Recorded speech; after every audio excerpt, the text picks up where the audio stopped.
Students, today I am going to discuss with you sentence completion questions. So I believe that sentence completion questions play an important role in any competitive examination where English is one of the major subjects. So I hope you would also agree with me. So Hindi students के लिए आज मैं sentence completion questions करने जा रहा हूँ और they are sentences given, and in sentence completion question what you need to bear in mind that the exact use of the vocabulary, आपको vocabulary का exact use दिमाग में रखना पड़ता है so that आप यहाँ पर दिए गए blanks में correct word को choose कर सकें जो कि sentence की exact meaning या correct meaning को बताता हो. Okay, so let's get started. And first question, the prisoner was released on dash for good behavior. So prisoner was released on dash what? The prisoner was released on what? For his good behavior. So good behavior पर जब prisoner को release किया जाता है तो उसे क्या कहते हैं? सिंपल सी बात है, इंग्लिश में इस vocabulary की नॉलेज आपको होनी चाहिए. ठीक है, अगर नहीं है तो फिर आपको सीखना पड़ेगा, अदरवाइज आपका आंसर गलत हो जाएगा. Am I right? So क्या उसको प्रोबेशन पे छोड़ा गया? On guarantee for good behaviour, उसको गुड बिहेवियर पे छोड़ा गया तो गारंटी देने की जरूरत नहीं है. हमारे पास दो क्वेश्चन है जो बहुत पॉपुलर वर्ड्स होते हैं, बेल एंड पेरोल. सो हम कंफ्यूज हो जाते हैं कि बेल पे छोड़ा गया या पेरोल पे छोड़ा गया, क्योंकि प्रिजनर को दोनों चीज़ों पे छोड़ा जाता है, बेल पे भी छोड़ा जाता है और पेरोल पे भी छोड़ा जाता है. तो आपको इन दो वर्ड्स बेल एंड पेरोल में डिस्टिंग्विश करने की जरूरत है, बाकी दोनों इररेलेवेंट है. ओके, इसलिए मैंने क्रॉस कर दिया. So the prisoner was released on dash for good behaviour. तो गुड बिहेवियर जो छोड़ा जाता है तो उसको हम पेरोल बोलते हैं, ना कि बेल बोलते हैं. बेल जब पैसे देके जब प्रिजनर्स बाहर निकलता है, यानी कोर्ट में वो पैसे जमा करता है, बेल देता है अपना, ठीक है, जमानत देता है. जमानत किस फॉर्म में दी जाती है? पैसे के फॉर्म में दी जाती है, वो बेल होता है. पेरोल वो होता है जब गुड बिहेवियर के लिए वो अच्छा बिहेवियर शो करता है जेल में तो उसको रिलीज कर दिया जाता है. ठीक है, सो हमारा आंसर पेरोल होगा. Let's moving on to the next question. The mother upset the kettle. Upset का मतलब यहाँ पर क्या है? हिला दिया. ठीक है, जो केटल रखा हुआ था स्टोव पे उसको उसने अपसेट यानी हिला दिया. So the mother upset the kettle of boiling water and क्या हुआ? बॉइलिंग वाटर के केटल को जब मदर ने अपसेट किया तो क्या हुआ? And dash her right hand very badly. अपने राइट हैंड को उसने वेरी बैडली क्या किया? वुंडेड किया कि सिजल किया, स्कॉच कर दिया, स्काल्डेड कर दिया. सो यहाँ पर जो चार ऑप्शंस हैं उसमें हर एक ऑप्शंस की मीनिंग हम देखते हैं. वुंडेड, वुंडेड आप सबको पता है, जख्मी कर देना, घाव कर देना या जख्मी कर देना. सो वुंडेड एक ऑप्शन दिमाग में स्ट्राइक करता है कि हाँ वुंडेड हो सकता है. सो वुंडेड कर दिया. चलिए एक ऑप्शन ये लेके चलते हैं कि वुंडेड कर दिया. सीजल्ड फूड, जब हॉट एंड सीजलिंग फूड बोलते हैं तो सीजल छनछनाहट की जब आवाज़ आती है फ्राइंग करते हैं तो सीजल तो होगा ही नहीं. स्कॉच्ड ड्राइड अप हो जाता है, जब हीट से कोई चीज़ सूख जाता है. सो अपने राइट हैंड को उसने ड्राइड अप तो नहीं कर दिया. हमारा गला जब सूखता है तो पार्च्ड या ड्राइड अप हो जाता है. स्कॉचिंग सन बोलते हैं, स्कॉच हो जाना, सूख जाना हीट की वजह से, तो वो नहीं हुआ. स्काल्डेड हमारी एग्जैक्ट मीनिंग है. स्काल्डेड का मतलब ही होता है कि जब हमारा स्किन जो है, स्किन का लेयर जो है वो छिल जाता है, जल जाता है किसी हॉट लिक्विड की वजह से, वहाँ पर वो स्काल्डेड वर्ड यूज होता है. तो ये पर्टिकुलर वर्ड है जब लिक्विड, हॉट लिक्विड की वजह से आपके स्किन पे बर्निंग आती है तो स्काल्डेड होता है. सो एग्जैक्ट वर्ड जो है यहाँ पर वोकैबुलरी का खेल है और आपको वोकैबुलरी में भी एग्जैक्ट मीनिंग पता होनी चाहिए कि एग्जैक्ट इस पर्टिकुलर वोकैबुलरी की एग्जैक्ट मीनिंग क्या है, सो दैट हम एप्रोप्रिएट सेंटेंस को बना सकें. नेक्स्ट क्वेश्चन की तरफ बढ़ते हैं. The punch made the boxer dash with pain. So जब पंच लगा बॉक्सर को तो उस पंच ने बॉक्सर को क्या किया? Dash with pain. वो पेन में था और क्या? पेन से, जैसे गेप, ग्रम्बल, ग्रम्बल गुस्से से ग्रम्बल करना, फंबल, गैप. विंस हमारा एग्जैक्ट वर्ड है. विंस में क्या होता है कि हम श्रिंकिंग मोशन करते हैं. ठीक है, so wins with pain. So pain में जब हम श्रिंकिंग मोशन करते हैं उसको हम विंस कहते हैं. क्या कहते हैं? विंस कब कहते हैं? जब पेन में हम श्रिंकिंग मोशन करते हैं तो हम उसको विंस कहते हैं. तो wince is our right answer option. Let's move on to the next question that says take possession of the records immediately lest they should be dash. So यहाँ पर बात हो रही कि किसी को बोला जा रहा है कि इमीडिएटली जो चीज़ों का पोजीशन ले लो सो दैट, ताकि न हो जाए उसके साथ क्या, लेस्ट दे शुड बी, मतलब ताकि न हो जाए। लेस्ट के बाद शुड आता है और लेस्ट नेगेटिव सेंस पेयर करता है। ओके, सो लेस्ट जो है नेगेटिव सेंस कैरी करता है और लेस्ट के बाद शुड आता है। सो ऐसे एक्सप्रेशन में इसका मतलब होता है न हो जाए। सो यहाँ पर पोजीशन लेने की बात हो रही है इमीडिएटली किसी चीज़ की, किसकी, रिकॉर्ड्स की, ताकि क्या ना हो जाए, उसके साथ टेम्पर्ड विद ना हो जाए। ठीक है, सो हमारा tempered with correct option answer है, क्योंकि चीज़ों की जब टेम्परिंग होती है तो उसकी ओरिजिनलिटी, उसकी ऑथेंटिसिटी के साथ छेड़छाड़ होता है। जैसे कि हम बॉल, क्रिकेट बॉल की बात करते हैं तो उसके साथ टेम्परिंग होती है ना। सो बॉलर हो सकता है कि उसके साथ टेम्पर कर दे या छेड़छाड़ कर दे सो दैट वो आसानी से विकेट ले सके। सो टेम्पर्ड विद, टेम्पर्ड के साथ प्रपोजिशन विद आता है। सो टेम्पर्ड विद का मतलब होता है उसकी ओरिजिनलिटी, किसी चीज़ की ऑथेंटिसिटी के साथ ऑल्टरेशन कर देना। ओके, आई होप ये क्लियर है। सो मैंने आंसर ऑप्शन जो है उसको डिस्कस कर लिया। ठीक है, सो क्यों होना चाहिए आपको, आई होप क्लियर होगा। नेक्स्ट पढ़ते हैं, director he said would dash the matter at once.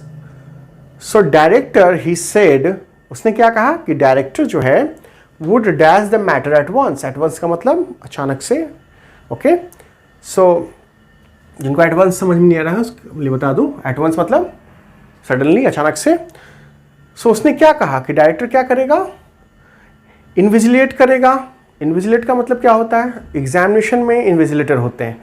So examination में जो चेकिंग करते हैं, ऑब्जर्व करते हैं, चीज़ों को सुपरवाइज करते हैं, वो इन्विजिलेटर कराते हैं। तो ऑफकोर्स जो है डायरेक्टर जो है मैटर को, हम या कोई भी डायरेक्टर मैटर को इन्विजिलेट नहीं करता है। एग्जामिनर जो है एग्जामिनेशन हॉल में इन्विजिलेटर जो है वो इन्विजिलेट करता है, इसको सुपरवाइज करता है। तो ये हमारा नहीं होगा। एक्सप्लोर करेगा मैटर को, नहीं करेगा, एक्सप्लोर करने की जरूरत नहीं है। ऑफ कोर्स मैटर को इन्वेस्टिगेट करेगा। मैटर इन्वेस्टिगेट होता है। सो इन्वेस्टिगेशन में क्या होता है, सिस्टमैटिक वे में उसकी छानबीन होती है। ओके, सो इन्वेस्टिगेशन का मतलब होता है एक सिस्टमैटिक मैनर में किसी चीज़ का क्या होना, उसकी इंक्वायरी होना। So inquire in a systematic manner, okay, that is called investigation or to investigate. So moving on to the next question, heart is too important to be dash. heart इतना important है कि उसको क्या नहीं करना चाहिए, सो उसको neglected नहीं करना चाहिए। यहाँ पर to वाला जो सेंटेंस है आपने स्कूल लेवल पे अगर बनाया हो, आपको याद हो, सो to वाला यहाँ पर सेंटेंस है। तो heart is too important to be what, taken care of.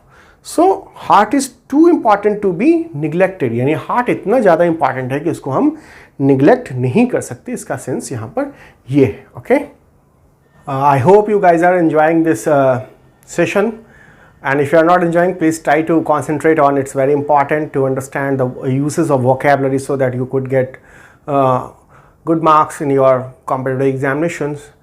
So please, I would say bear with me and try to concentrate on the questions. We stood dash as a rock and faced the challenge. So यहाँ पर क्या बात हो रही है, he stood dash as a rock and faced the challenge. So इसमें rock की कौन सी क्वालिटी से कंपैरिजन हो रहा है इस बंदे का। So this person is being compared with rock. Okay, so rock के साथ कंपैरिजन, तो रॉक की कौन सी क्वालिटी के साथ कंपैरिजन होता है, specially face the challenge. Okay, so कौन सी क्वालिटी जो इस पर्सन की है वो रॉक की क्वालिटी है जो कि इसको चैलेंज फेस करने में हेल्प कर रही है। सो उसका बीइंग क्वाइट होना, शांति नहीं, शांति से सब चैलेंजेस फेस नहीं करेंगे। स्ट्रांग होना, ये हो सकता है, रॉक की क्वालिटी स्ट्रांग होती है, रॉक स्ट्रांग होता है और स्ट्रांग बंदा चैलेंजेस फेस करता है। लेकिन हम आगे भी देखते हैं, इसका सॉलिड होना नहीं होना, सॉलिड से बेटर है फर्म। सो फर्म क्या होता है, फर्म होने का मतलब है you do not stir up from unyielding, okay, unyielding, unwavering. Okay, so जब आप फर्म होते हैं, when you are firm, you do not stir up और you do not move from your determination. So you do not move away from what you have already determined. So this is firm. So rock भी firm होता है, rock बिल्कुल firm होता है, वो हिलता नहीं अपनी जगह से. उस तरह this person is also firm. So this should be the correct answer, option. Next question. Please do not dash an offer made by the chairman. So please do not dash an offer made by the chairman. So offer को क्या नहीं करना? Okay, this is the sense. Refrain नहीं करना, नहीं. So refrain करने का मतलब क्या होता है? Refrain yourself from bad company. So बच के रहना, अपने आप को बचा के रखना refrain कहलाता है. So यहाँ पर क्या हो रहा है? Of course refuse वर्ड है. जब हमें कोई ऑफर कर रहा है तो इस रिफ्यूज़ का मतलब क्या होता है? उसको नहीं मानना, ऑफर को नहीं मानना. रिफ्यूज़ कॉमन वर्ड है, हम रिफ्यूज़ वर्ड यूज़ करते हैं. रिफ्यूज़ का मतलब होता है जब आपको ऑफर किया जाता है कोई चीज़ तो आप उसको नहीं एक्सेप्ट करते हैं. Not to accept is called your refusal. So refuse.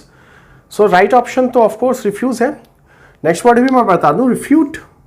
Refute का मतलब क्या होता है? To refute the blame. So blame या एलिगेशन या एक्यूजेशंस हमारे ऊपर लगाए जाते हैं, उसको हम जब रॉन्ग ठहराते हैं तो that is called refutation. So refute करने का मतलब है कि आप ब्लेम या एक्यूजेशन को एक्सेप्ट नहीं करते हैं, उसको रिफ्यूट कर देते हैं.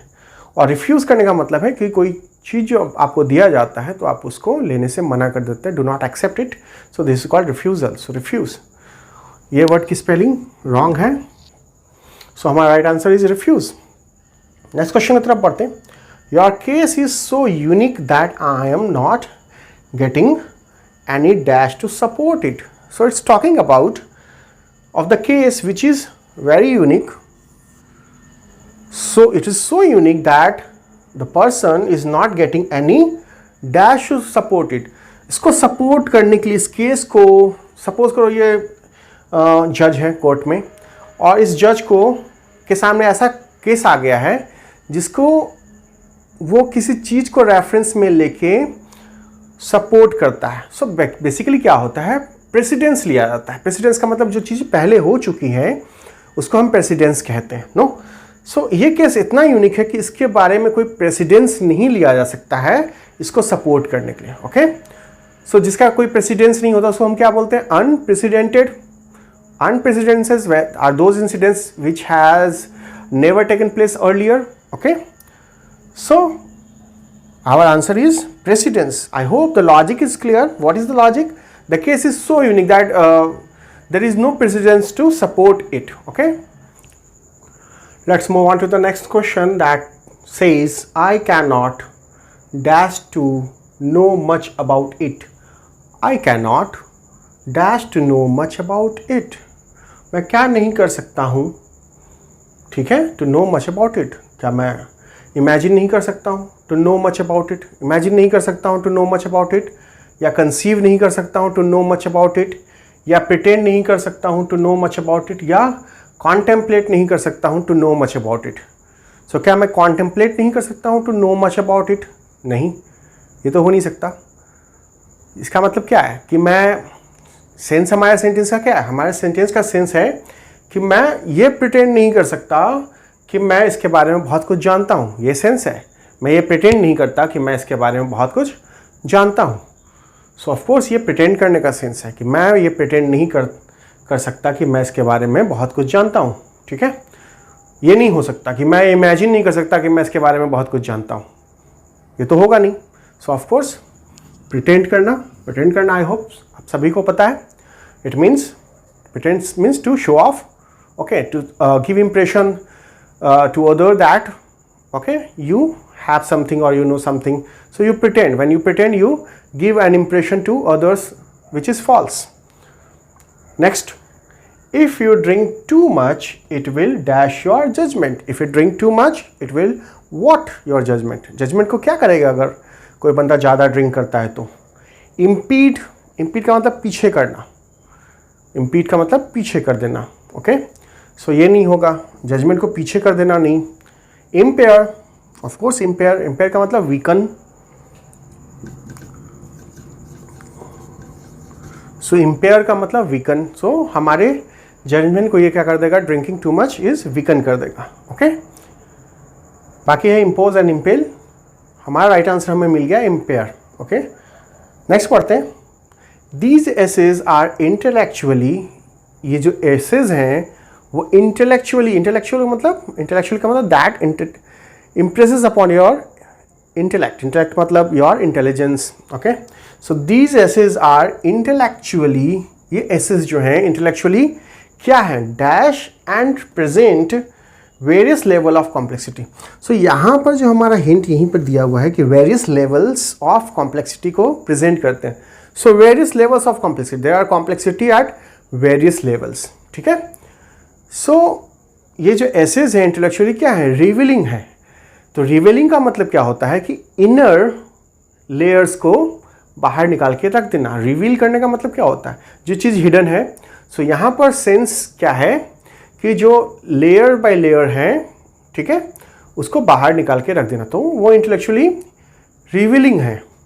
ओके, जो कि वेरियस लेवल्स ऑफ कॉम्प्लेक्सिटी को प्रेजेंट करते हैं। सो ऑफकोर्स हमारा रिवेलिंग आंसर बन रहा है। और if you have not subscribe my channel, please subscribe it so that you will get updated notification of my latest videos.